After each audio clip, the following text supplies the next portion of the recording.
Today, we're diving into the real cost of living in paradise. You might be wondering if $150,000 is enough to live comfortably here in Hawaii.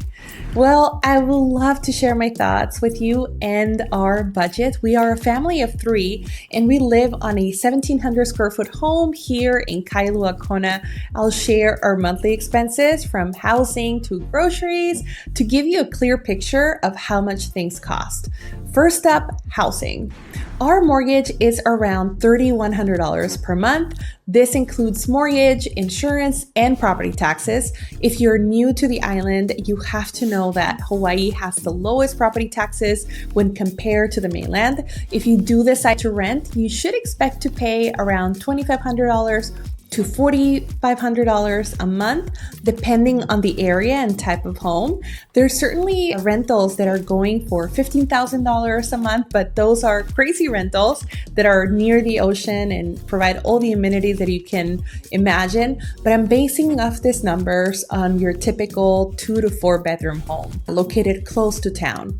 For condos, they're going for around $1,800 to $3,000 a month.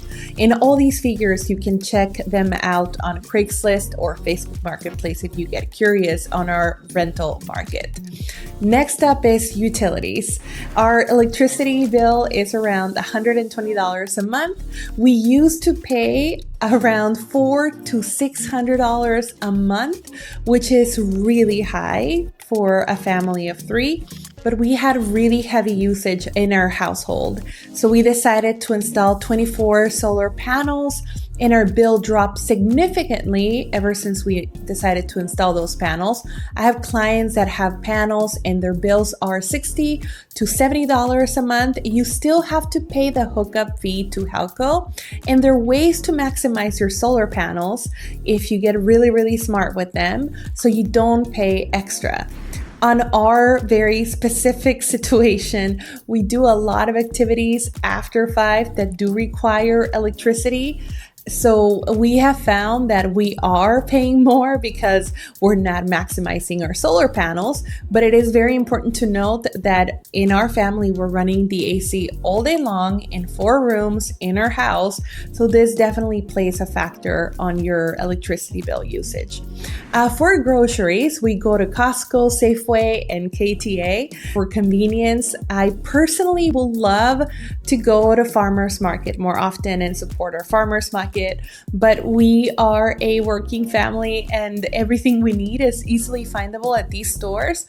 Our Costco trips used to be close to $400 to $500 a month, but we have noticed recently that we are more in the $600 to $700 range. Of course, in the spend goes extra things that one finds in Costco, and also the necessities like toilet paper, paper towels, detergents, etc. Properties that have bigger acreage, of course, can definitely grow your own food like fruits, veggies, bananas, mangoes, you call it.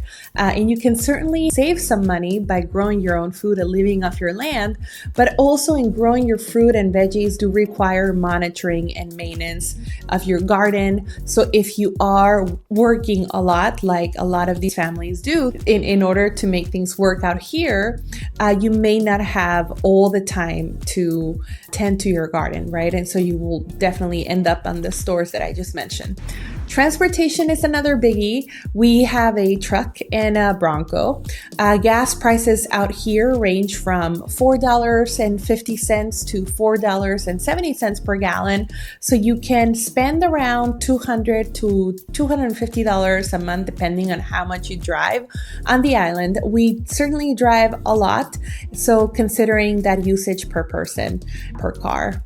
And of course, there's oil changes and there's maintenance on the car, there's insurance, so you can buffer this out to be $150 extra per month for those expenses. We do have staycations on islands, so every time that we go somewhere for a day or two, it's $400 to $600 per outing. We do travel to the mainland to visit family, and it costs around $1,000 per ticket, so $3,000 for tickets, plus what we spend when we're having these outings with family. We usually go inter-island vacations and to the mainland, so you can forecast and have a little buffer for vacations. For education, our little one attends private school. Private schools are usually between $500 to $1,000 a month here on island, but there is Waimea. And Waimea is definitely more than $1,000. There's certainly scholarships that you can look into, but you should forecast around that number. Other costs include $125 for cable and internet and $400 for mobile phones. Please do not judge me on that number. I have justified that number in my head a lot, but we have devices on this plan that we're paying for. And also the plan with Verizon, it's really good. It serves the family's needs.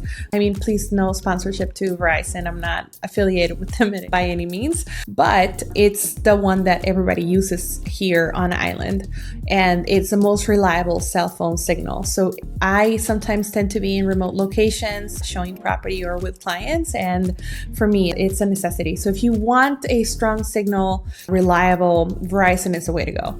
So there are definitely other plans out there for you to explore, but that's one that I use the most. For health insurance coverage, the health insurance coverage that we have is through my husband's employer, but health insurance can be around $200 to $300 per month. And then you can forecast if you have any visits to the emergency. God forbid you have a major incident and you have to fly out to Oahu. And if you're dealing with health issues, you should plan and forecast for those unexpected expenses. So now we're wondering if $150,000 is enough to live comfortable here in Hawaii. So this video is for you. It's for the people that are considering relocating to the island. Tell me if $150,000 is enough to cover your expenses out here in Hawaii. Everybody's situation is different. You should plan your budget carefully and factor all these costs so that nothing strikes as a surprise. If this breakdown helps you understand the true cost of living in paradise, please feel free to let me know. If you have any questions or need more details about moving to Hawaii or coming out here and checking things out, I would love to be of service and connect with you. Don't forget to hit that notification bell for more insights on Hawaii living. Mahalo for watching, and I look forward to hearing from you either on the links provided in this video or on the comment section below. Aloha.